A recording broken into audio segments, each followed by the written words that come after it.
If you need any more coins for the new Footies promo, look no further than U7Buy. Use my code Zayder at checkout for 5% off.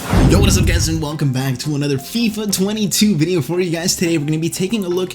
Am I sweating? Wait, no, never mind, I'm not. I'm good. We're going to be taking a look at some FIFA 22 downgrades. The biggest downgrades so far that we know about for some of the bigger players. There's about 1, 2, 3, 4, 5, 6, I think 7 to take a look at. It's nothing too crazy, nothing too long. Let's get into this. Drop a like if you guys want to see some more content like this, as you guys are always showing super amounts of love, man. I really do appreciate you guys, and I'm still trying to put out as much content as I can for now. I also don't have my glasses, which makes me feel weird. It's almost like an outfit at this point. I left it at someone else's house. Hopefully I get it back soon. I feel weird, but at least the goat is back, and I'm not talking about the chain. So we're gonna get into this. First of all, I want to put up this tweet on the screen. Shout out to FootZone Central, as they have been providing a lot of these FIFA 22 news. Make sure you follow them if you guys want to be the first ones to always see these. They tweeted out just a couple of days ago, 3 days ago now actually, Eden Hazard, Roberto Firmino, Martial, Alex Talas, Pierre, Emerick, Aubameyang are just a few names who have received significant downgrades in FIFA 22 Ultimate Team. Now, if you guys know, sometimes when you go into Ultimate Team or other game modes, it says there's like online squad updates that you have to do from like time to time, and they do this kind of like actually pretty frequently. So there's two places to find these ratings. You can either go on FCM, which is kind of based off of the same creators that make Footbin, or you can go to SoFIFA.com, which also has all these new ratings, stats, upgrades,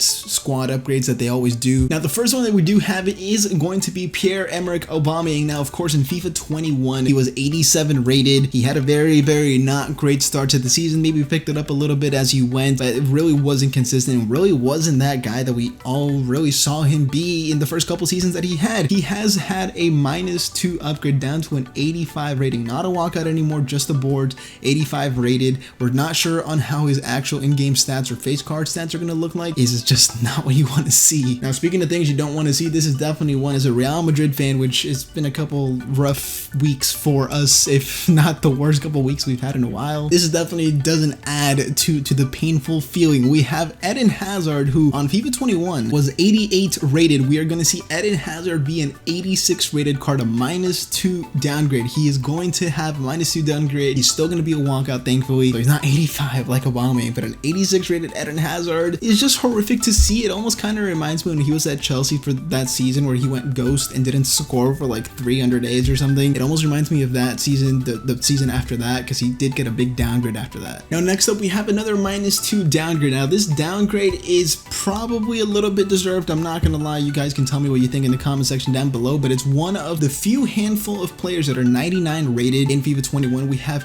Roberto Firmino, who was 87 rated in FIFA 21, and he has received, once again, just like the other two players, a -2 downgrade. So he's going to be 85 rating. He's not going to be a walkout anymore, just like Aubameyang, how I said it. They're both not going to be walkouts. His card for an 87 rated card wasn't that great from the face card stats, at least. Maybe the in-game stats were okay, but of course he had 5-star skills as well. I'm not sure if he's going to be keeping that, most likely not, but giving him an 85 rated card, man, that card is just not going to be good in my opinion. Now, this next player that we do have definitely does deserve this downgrade in my opinion. Anything, I'm surprised that they didn't downgrade him even one more rating to like 81. I feel like that would be a good rating to give him, but he has gotten a downgrade, a -2 downgrade. We have Anthony Martial, which has 84 rating in FIFA 21. In FIFA 22, it looks like he's going to be downgraded to an 82 rated card. We're still not sure if he's going to be a striker or a left mid, but most likely is going to be, in my opinion, probably a left mid, because I think that is where he played most of the time, where he actually did play. And until Anthony Martial can show some level of consistency, then I just think 82 rating is good for everyone. I mean, he's still going to be a card that's like 50-60k in the beginning of FIFA, just because everyone goes for the hyped Anthony Martial. Now, this next one isn't as bad. This is the first -2 downgrade that we actually, or this is the first one that's not a -2 downgrade. It's another United player, deserves this downgrade as well. He didn't really play much this season just because of the resurgence of Luke Shaw. Is that the right word, resurgence? I think it is.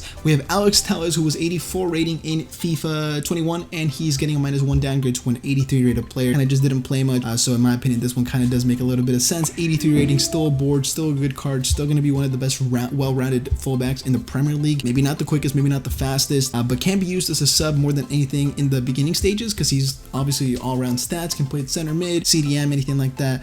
So that's definitely a cool one, I guess, and it makes it a little bit more attainable for starter squads and all that stuff. Okay, so I actually lied. I think there's like 3 more players that I want to take a look at. The first player being being Willian. Now, it looks like Willian is going to be a 79 rated card in FIFA 21. This man was an 82 rated card, so this is a -3 downgrade. Definitely not going to be a good card at all. Probably going to end up being a common or non-rare player. If he keeps his 4-star, if he has maybe decent pace, like maybe high 70s, good shooting, good dribbling, if he still has 4-star high set, he can be maybe potentially a sub, like as a cam. But I really can't see him be more than 2,000-3,000 coins in the beginning of the game. Now, another player that looks like he's going to be getting a downgrade is one that I used to love in FIFA 21, one of my favorite cards from his UCL road to the final. In FIFA 21, he was 83 rating. Now in FIFA 22, it looks like he's going to be downgraded -2 to an 81 rated card. We have Zakaria,